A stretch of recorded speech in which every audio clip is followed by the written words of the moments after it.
Me tengo el placer de introducir un auto que nos acaba de haya de nuestro showroom para el día pasado, cual es la siguiente generación de Hyundai Elantra.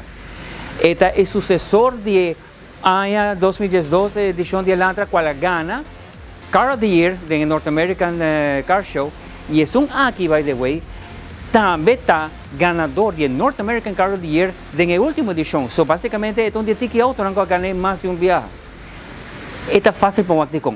Este es un auto que está único para caminar. Este no solamente sistema natural, normal de design de un auto, pero está aquí también hacer agregar lo que se llama parametric design, usando matemáticas para crear una forma que pueda lleno de ángulo, lleno de drihuk, súper dramático, súper agresivo, lo cual te da una final una forma que no te va a tener de un otro auto para caminar.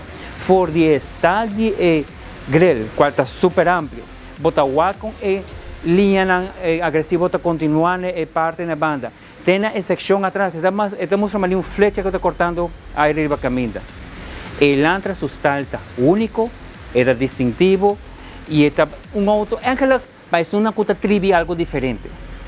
Y para dentro también es un tiro. Está un sistema full avanzado, el cockpit, virtual cockpit está presente, lo cual que me como instrumentación está full, arriba un LED screen, media system, radio, sistema de mapping, turta viva también de un screen aparte, cual by the way tiene Android Auto, tiene Apple CarPlay.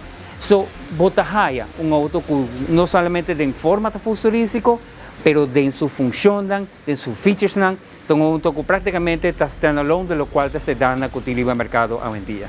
So, básicamente, la invitación te queda. Es aquí un auto que te muestra great imagen, pero botín cualquier personal. So, pasa un momento cualquier boquear, for de 8 de la mañana hasta 5 de la tarde, nos crew de sales está claro para ayudar a la garage central, para chequear el Elantra, y si botas ahí que tengo otro pavo, nos te ayudamos para llegar allí. So, lo está guardando y todo.